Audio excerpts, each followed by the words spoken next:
안녕하세요. 영원한 빛의 등대지기 장은명 전도사입니다. 오늘 27강 중에서 10강 메시아 그리스도 예언에 대해서 말씀 보겠습니다. 예수님께서 십자가에서 목숨을 거두실 때 마지막으로 하신 말씀이 다 이루었다. 이렇게 말씀하시고 숨을 거두셨거든요. 무엇을 다 이루셨는가? 구약 성경에 수없이 예언된 약 300개에서 약 350여 가지를 신학자들이 찾았습니다. 메시아 예언에 대해서. 그 예언하신 약 300여 가지의 모든 말씀을 다 이루시고 숨을 거두셨습니다. 그 가능할까요? 인간은 자기가 한 말도 지키지 않습니다. 그런데 하나님께서는 자기가 예언하신 모든 말씀을 싹 다 지키시고 이루셨어요. 우리가 그분의 신실하심과 그분의 능력을 믿게 되어야 되는 이유인 것이죠. 그죠? 그래서 요한복음 19장 30절에 다 이루시고 법적으로 다 끝내시고 영적인 부분에서 다 이루신 그 사실을 믿을 때 하나님께서 그것을 의로 여기셔서 구원의 역사가 우리 삶에 일어나는 것이죠. 그죠?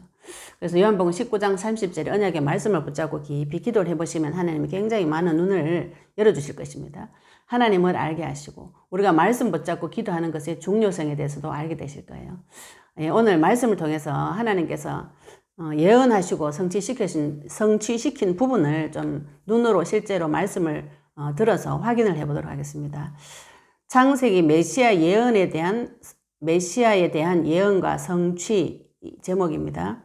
하나님께서 메시아를 보내주겠다, 그리스도를 보내주겠다 이렇게 예언하셨고 그 사실을 다 성취시키셨습니다. 제일 중요한 것이 하나님께서 인간에게 죄를 짓자 말자 제일 처음 주신 복음이 창세기 3장 15절입니다. 내가 너로 여자와 원수가 되게 하고 네 후손도 여자의 후손과 원수가 되게 하리니 여자의 후손은 네 머리를 상하게 할 것이요 너는 그의 발꿈치를 상하게 할 것이니라 하시고 이 말씀을 성취시키시기 위해서 하나님께서는 모든 역사, 문화 다 이쪽으로 끌고 오셨어요. 예수님을 향해서 계속 모든 나라의 정치, 경제, 문화 이쪽으로 다 끌고 오셨습니다. 내가 너로 여자 원수가 되게 하고 여자와 뱀이 원수라는 사실을 서로 깨닫게 해주시는 것이죠. 그죠? 여자에게 뱀이 네 원수라는 것을 깨닫게 해줍니다. 또 뱀의 후손과 여자의 후손도 네 후손과 뱀의 후손은 누굽니까? 네, 행악의 종자 아담의 후손 죄인입니다. 사람은 다 뱀의 후손입니다. 그런데 그 중에 예수님을 믿는 자는 여자의 후손인 것이죠. 언약 가진 자 원수가 되게 하리니 되게 한다는 것은 깨닫게 해준다는 것입니다. 여자의 후손에게 뱀의 후손과 원수가 되었다는 사실을 깨닫게 해주시는 것이죠. 또 여자의 후손은 네 머리를 상하게 할 것이다.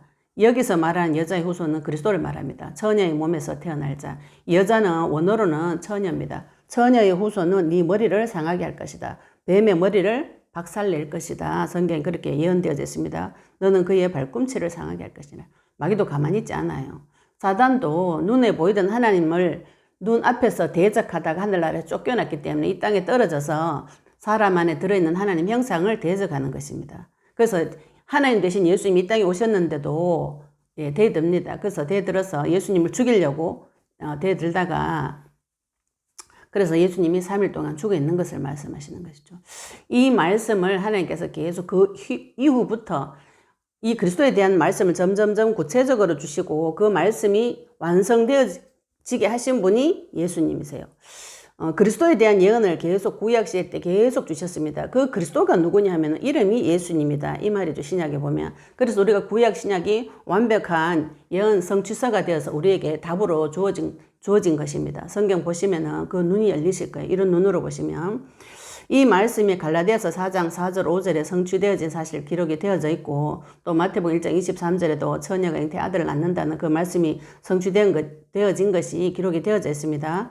갈라디아서 4장 4절 5절에 때가 차매 무슨 때가 찼습니까? 하나님의 때가 다 찼습니다. 하나님이 그 아들을 보내사 여자에게서 나게 하시고 처녀에게서 나게 하시고 율법 아래에서 나게 하셨어요. 모세의 율법 아래에 나게 하셔서 율법 아래에 있는 자를 속량하셨습니다.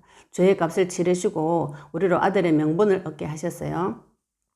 그리고 또 중요한 것이 아브라함의 자손으로 올 것을 약속하셨습니다.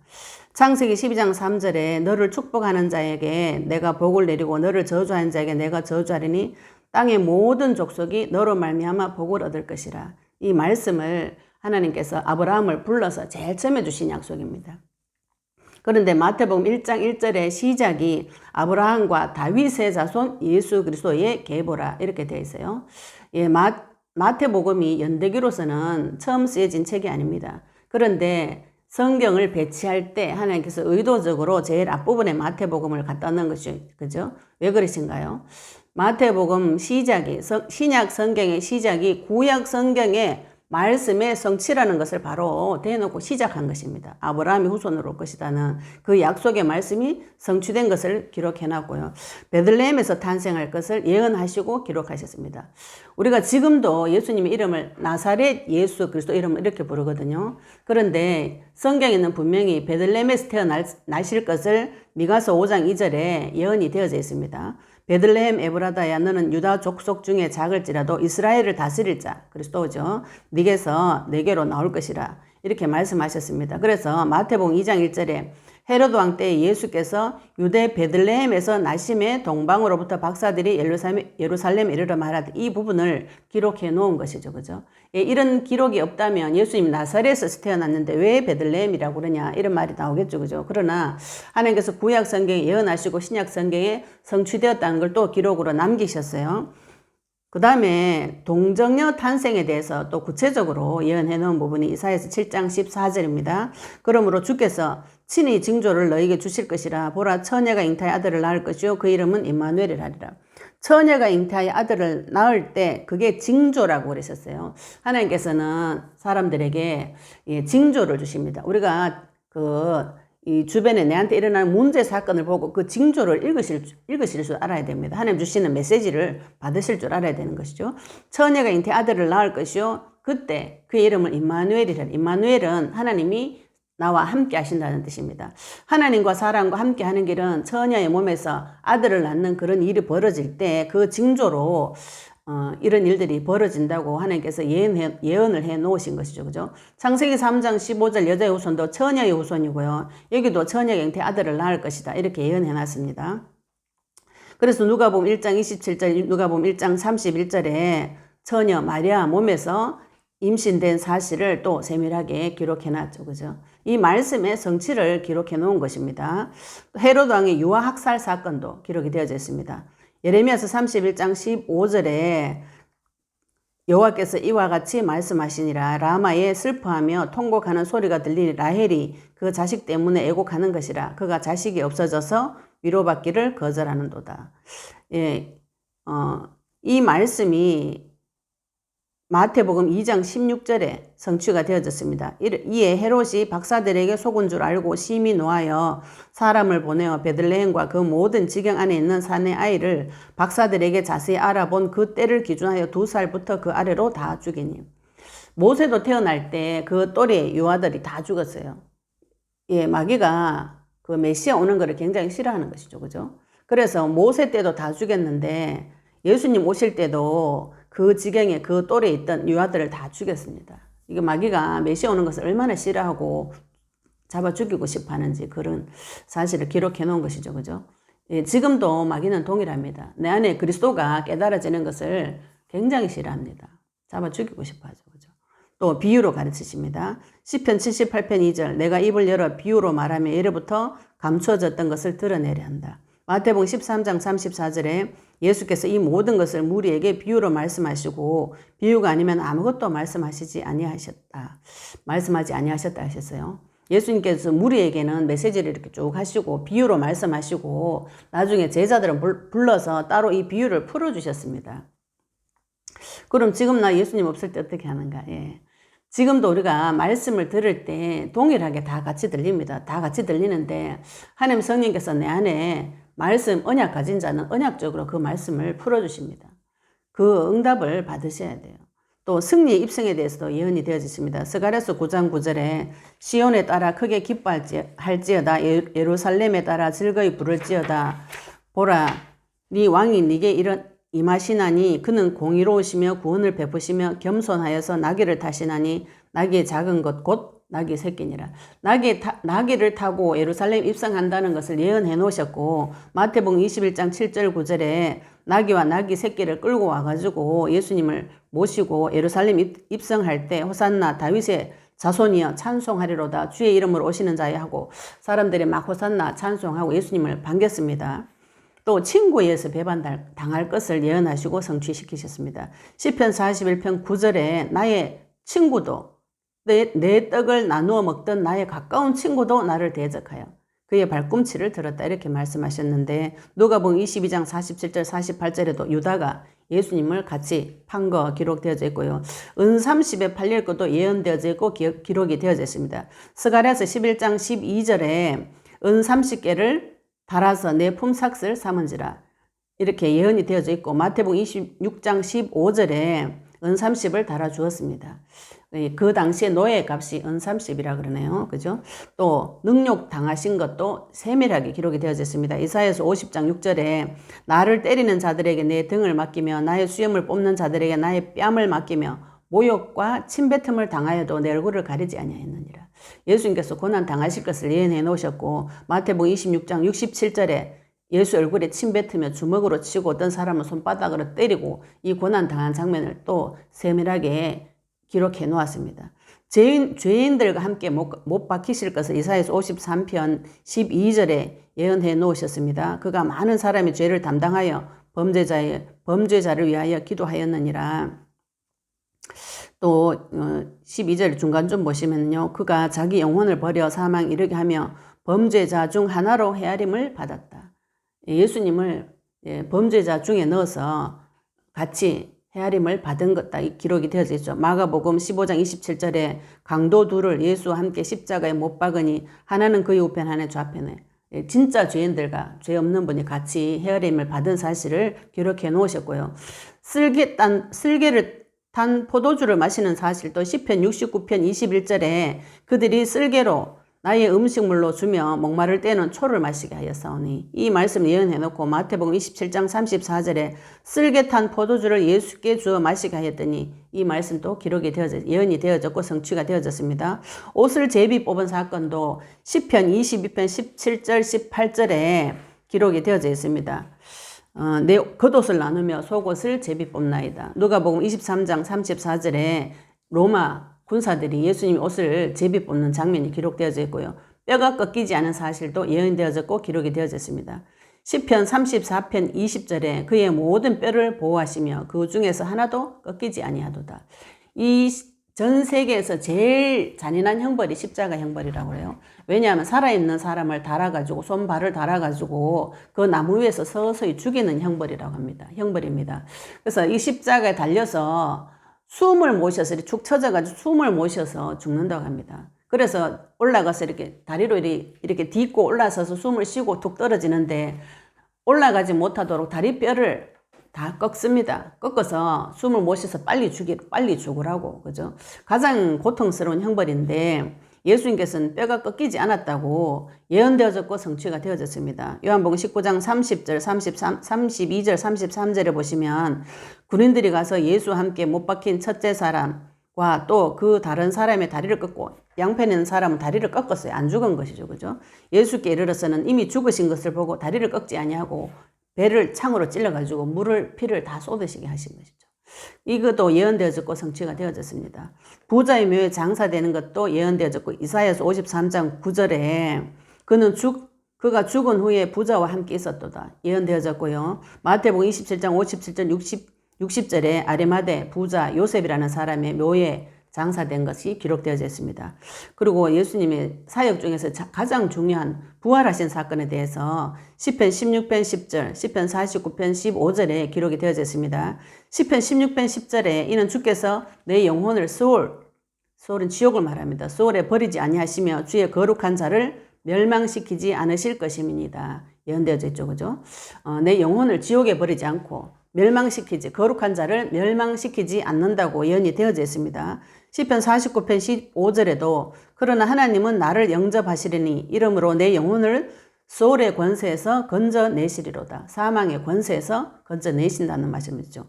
고린도전서 15장 4절에 장사 지낸 바 되셨다가 성경대로 사흘 만에 다시 살아나셨다고 이 말씀이 예언되어져 있고 성취가 되어졌습니다.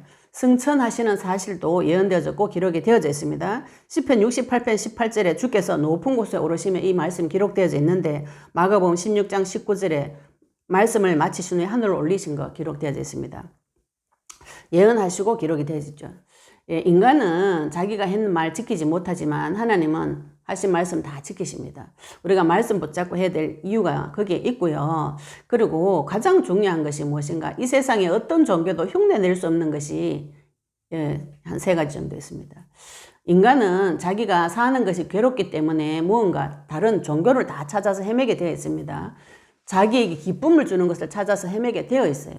우상 숭배 안 할 수가 없어요. 그죠? 하나님 만나도 자기가 기쁜 것을 찾아서 막 헤매고 원래 하던 것들대로 막 마음의 위로를 얻습니다. 그래서 막 종교 생활을 하게 되어 있는데 종교는 무엇인가 하면은 마귀가 그리스도를 대적하려고 만든 것이 종교입니다. 그러면 모든 종교는 뭘 가지고 있냐면 인간의 노력을 갖다 넣어놨어요. 그래서 종교 생활을 하면 할수록 종교에서는 인간의 노력을 요구합니다. 그래서 교회 와서도 우리가 노력으로 들어가면은 선행 종교가 되어져 버리는 것이죠. 그죠? 복음은 나에게 기쁨이죠. 나의 노력이 아니라 하나님의 그 방법으로 우리를 구원해 주신 것이고 우리는 그 사실을 믿는 것이죠. 다른 어떤 종교에서도 인간의 문제를 해결해서 수없이 많은 종교적인 방법이 있어요. 기도하면 또 병도 낫고 뭐 수행도 하고 자기 학대도 하고 고난도 하고 고행도 하는데 그런 거는 아무리 해도 하나님을 만날 수 없습니다. 왜 그런가요? 인간의 문제를 해결할 수 없기 때문에 그런 것이죠. 그죠? 인간의 문제는 하나님 떠난 문제, 죄의 문제, 사탄의 문제입니다. 그 문제는 그 어떤 종교에서도 해결할 수 없고 인간의 가장 근본적인 문제를 어떤 종교에서도 정확하게 풀어주지 않습니다. 거기서 빠져나오는 길을 가르쳐 주지 않아요. 오직 기독교 성경에서만 인간의 정확한 문제와 거기서 빠져나오는 길을 설명을 하고 정확하게 가르쳐 주고 있습니다. 그것이 메시아 그리스도이신데요. 그리스도 중에서 가장 중요한 조건이 뭐냐면 동정녀 탄생이 되어져야 됩니다. 죄인의 몸으로는 죄를 대속할 수 없기 때문에 처녀의 몸에서 태어나셔야 되고 또 죄의 값으로 죄 없는 몸으로 죄인을 위해서 대신 죽으셔야 됩니다. 죄의 값이 왜냐하면 창세기 2장 17절에 죽음의 법, 죄와 사망의 법은 죄지면 반드시 죽는다는 것이 법이기 때문에 그 법대로 죽어주셔야 되는데 죄 있는 사람이 죄 있는 사람을 대신해서 죽어줄 수는 없는 것이죠. 그죠? 그건 대신 치를 수가 없는 것이잖아요. 그래서 죄 없는 몸이 필요하기 때문에 예수님께서 하나님께서 몸을 입고 이 땅에 내려오신 것이죠. 그분이 죄 없는 몸이 이름이 예수님이시고요. 오셔서 하신 일 그리스도 일을 하셨습니다. 그리고 그 죄의 대가를 다 치렀다는 증거로 부활하신 것입니다. 그분이 창조주, 하나님 아들, 생명주라는 증거로 예수님이 죄가 없다는 증거로 사망의 고통에서 풀어 살리셨다고 성경 사도행전 2장 42절, 2장 24절인가 나와 있죠. 그죠? 사망의 고통에서 풀어 살리셨습니다. 그래서 우리가 그 사실을 믿을 때 우리에게도 동일한 사망의 고통에서 해방받는 일들이 벌어지는 것이죠. 그죠? 그래서 다른 어떤 종교에서도 흉내낼 수 없는 거. 처녀의 몸에서 태어나셔야 되고 죽어주셔야 되고 죽음에서 부활하셔야 됩니다. 인간의 문제가 하나님 떠난 문제, 죄 문제, 지옥의 문제, 사탄의 문제이기 때문에 이 문제 해결해 줘야 된다는 이 말이죠. 그죠? 다른 어떤 종교에서도 이거는 아무리 훌륭해도 이걸 흉내낼 수는 없습니다. 다 죽죠. 그죠? 다 죽고 아주 훌륭한 종교 지도자도 다 무덤이 있습니다. 그거는 그 사람이 그 종교가 잘못됐다 이 말이 아닙니다. 인간의 문제를 해결해 줄 수 없다 이 소리죠. 그죠? 죽는 문제 해결해 줄 수는 없는 것이죠. 그죠? 누가 메시아에 대한 모든 예언을 성취시키셨는가? 하나님께서 구약 성경에 내가 예수를 보내줄게 이렇게 하지 않으셨어요. 그러면은 수없이 많은 사람들이 지금 내가 예수다 하고 주장하는 분들 많이 있습니다. 실제로 예수란 이름을 가지고 있는 분들도 많이 있습니다. 그래서 하나님께서 누구를 보내주신다고 약속하셨는가? 메시아, 그리스도를 보내주겠다고 약속하셨거든요. 그럼 그 그리스도가 누구신가요? 그분이 십자가에서 달려가 죽으시고 부활하신 예수님이십니다. 이름이 예수고 하신 일이 그리스도 일을 하셨어요. 고린도전서 15장 3절 4절에 내가 받은 것을 먼저 너희에게 전하였노니 이는 성경대로 그리스도께서 우리 죄를 위하여 죽으시고 장사 지낸 바 되셨다가 성경대로 사흘 만에 다시 살아나사. 그 그리스도가 누구신가요? 예수님이십니다. 이름이 예수고 그리스도를 하셨죠. 그죠? 그럼 나는 어떻게 하는가요? 그 사실을 믿는 것입니다. 우리가 무엇을 하는 것이 아니죠. 그죠? 예수님께서 그 하신 말씀이 나에게 와서 창세기 3장 15절에 예언하신 그 말씀이 지금 나에게 와서 성취가 되어져서 우리에게 구원의 역사가 일어났습니다. 그러면 그 구원의 역사를 가지고 이 땅에서 하나님의 권세와 능력을 마음껏 누리고 살다가 그분이 내가 올라가면서 다시 올게 이렇게 약속하셨어요. 처음에 약속하신 그분이 지금 나에게까지 와서 성취가 되어졌는데 그분이 약속은 지키실까요? 안 지키실까요? 반드시 지키시는 신실하신 분이고 전능하신 분입니다. 우리가 그 사실을 믿는 것이죠. 그죠? 이 모든 일에 증인된다고 하나님께서 예수님께서 말씀하셨습니다. 예수님을 그리스도로 믿는 일에 증인되시기 바랍니다. 감사합니다.